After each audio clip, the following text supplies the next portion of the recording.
We are joined by Tom Dienhart, Alan Mhm. Karpik here for Golden Black Live, and much as men's basketball has captured the imagination of a lot of folks. A lot going on in the world of football behind the scenes, roster management, recruiting, all this, and Tom done a great job of being on top of that.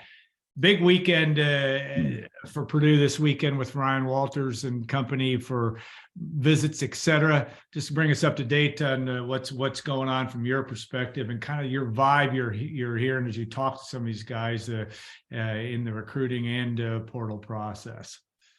Yeah, just trying to put the finishing touches on this recruiting class. February 1st, this Wednesday, is the second signing period.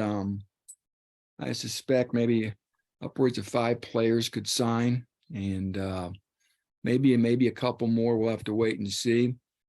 And yeah, big weekend. This is the final weekend for visits. Several guys are on campus, and 2023 guys are the ones of most interest, obviously, the guys who are going to be enrolling next year. So yeah, we'll see how it works out. I know they had come up a little early this week. Kendrick Gilbert, the big defensive tackle from Cathedral, slated to come in for a couple of days, and then I think he was going to go down to Kentucky for a couple of days for an unofficial visit there. And then, of course, hopefully Purdue hopes he signs with them on Wednesday. And from everything I hear, Purdue's still the team to beat, and I think they expect him to sign with them. But as you know, these things are never a done deal until you get a kid's signature. Yeah, that would be a big get, obviously, just because they put so much into him, even in the old staff did, and to be able to retain him kind of be a big thing in terms of trying to make a mark in the state of Indiana, don't you think? Yeah, they've done a good job getting out to a lot of high schools, not just in Indiana, but obviously across the Midwest, down the east, up and down the eastern seaboard into Texas, across the Southeast. A lot of offers have gone out this month. Anybody who follows these coaches on social media can see their activity, and they've all seen the players tweet out offers. These are 2024 guys for the most part getting all these offers, obviously, seniors to be in high school. But again, like I said, they're trying to fill out this 2023 class, Alan. Yeah. They signed 12 players in December, and by my count, and according to the scholarship distribution chart on our website that I have pinned to the top of the message board, and I think it's pretty accurate, they're tight right now on scholarships. I believe I have them down for 81 of 85 being accounted for. So I think, we're going to see more change throughout the spring here, especially after spring football. I imagine some players are going to leave after spring football. Purdue, I'm told, is going to be very active in the portal in May when it opens back up from May 1st to the 15th. So right now, again, they're just trying to get this class sealed up, this high school class sealed up. Like I said, 12 signed in December. I think 5 could sign on Wednesday, maybe a couple more. The names I've got, if they mean anything to people, again, I mentioned Kendrick Gilbert. Yeah. George Barron, the tight end from Mount Vernon, an in-state kid. They got a commitment from the offensive tackle from the junior college, Isaiah Walker. I think they're going to get the receiver cornerback from Festus, Missouri, Armand Branch. I think they're going to get the big offensive tackle from Orlando, Christassen St. John. Branch is visiting this weekend. I'm pretty sure he's going to commit, and I think St. John will too, or St. Jean. He visited last weekend. He's not taking any visits this weekend, so I think that bodes well for Purdue. There's a couple other guys coming in this weekend who are 2023 guys I think they have a good shot at. A wide receiver, cornerback from Orlando, Derek Rogers, and a sort of an athlete from Nitro or Hurricane, West Virginia, Mondrell Dean. So maybe there'll be 7 guys, Alan, sign on Wednesday. And I do know there's a cornerback. There's a transfer portal cornerback that's visiting this weekend too. I have not been able to pin down a name, but I was told that's the case too. And Alan, to me, cornerback is Purdue's biggest need in the portal. Yeah, interesting, because you've certainly talked about that really from the get-go on that, because Purdue's a lot of attrition there, but that's a position that, especially in a defense with Ryan Walters, at least what we saw at Illinois, an extra premium on that. You need to have playmakers at that position if you want to be able to do. You have to do that in football, but you really want to if you're in Ryan Walters' defense. Is that the way you look at that as well? Yeah, I think most defenses, you got to have Yeah. guys who cover. You know, you look at the players NFL teams always value, right? Quarterbacks, Yeah. left offensive tackles, guys who can rush the passer, and cornerbacks. Those are probably the most valuable positions on every football team at every level.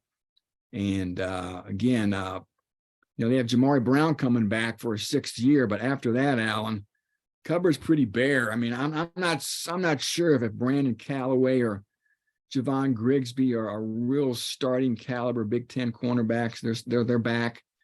They have the freshman Jordan Buchanan. I don't think he's really going to be ready. So I think they need at least 2 starting caliber cornerbacks out of the portal. So that's going to be a position to watch. And I think also wide receiver, that to me, that's the second biggest position of need. That may sound funny when you think, well, heck, Purdue's got Sheffield, Rice, Burks, Thompson, Tracy all coming back. I think there's some thought of Tyrone Tracy moving to running back full time. And I just, nothing against those guys, Alan. I think most would agree. I'm not sure if there are any of those guys is a real alpha, number one, take the top off a defense type of a receiver. I think Purdue needs a couple really dynamic, big time receivers to stretch defenses to really make this offense go. You know, Wednesday will be our second time, at least from a public standpoint, of being in hearing from Ryan Walters.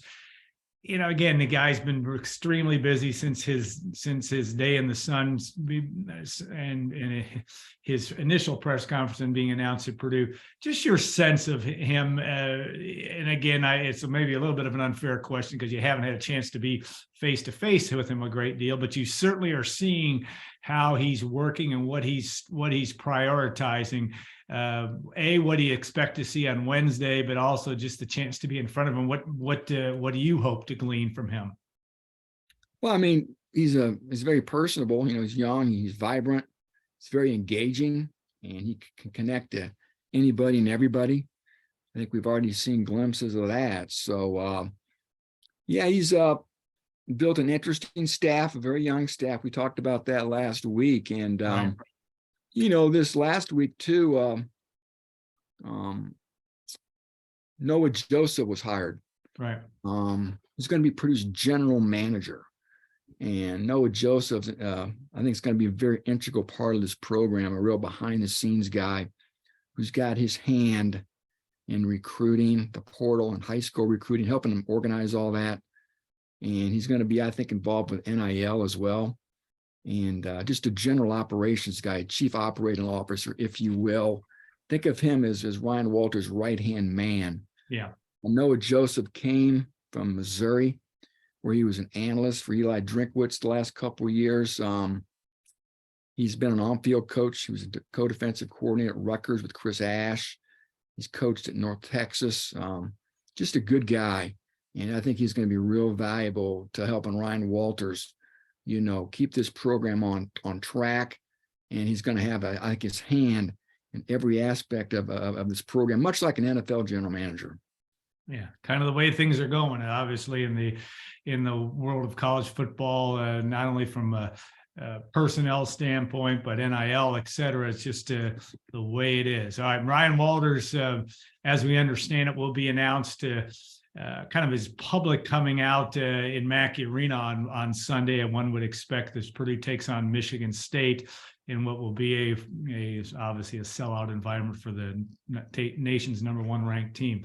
Just his personality, you know, you have a sense for the fan base of certainly there's some trepidation anytime you have a change in coach, but seems to me that the fan base on the front end is certainly intrigued about what they're going to see, and I think he's got a chance to kind of he's won the press conference, but maybe also win the fan base early on with his work ethic and maybe what he's trying to get done. What's your sense?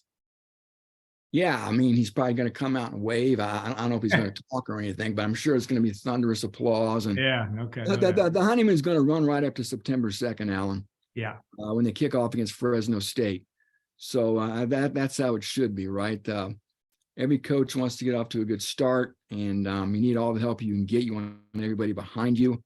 It's easy to get behind your new head coach wherever you're at. And, the early returns have been positive. Again, it's a small sample size, but, like I said, you're going to be judged from September till November. Yeah. And we'll see that's where the intrigue begins to drip. And he's got his challenges, Alan. Let's not kid ourselves. There's roster deficiencies that still need to be addressed. The schedule it's got a lot of heavy lifting. I talked about Fresno State, Alan. When you get a chance, look what Fresno State did last year. You got a triple coach too.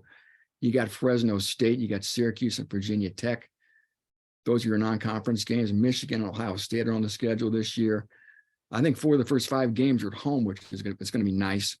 But still, like I said, there's a lot of intrigue, and I'm really fascinated to see how this thing unfolds. If he can cobble together a bowl team, I know I'm getting way ahead of myself here, but that's what we do in the media. We look around 4 or 5 corners at once and try to make projections. And can he get Purdue back to a bowl game? If he could do that in year 1, Alan, that would be very impressive. Maybe I'm underrating things. But again, it's going to be fun to watch his staff work. Let's see how the staff looks on game days, how they manage a game.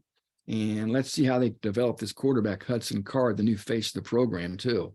Yeah, no doubt. And that's going to be that's why it's interesting and why it's fun to see what's going to happen, because the slate has kind of been wiped clean in a lot of ways with this new group, and there is the opportunity for a lot of energy, but boy, that's a tough schedule as you mentioned.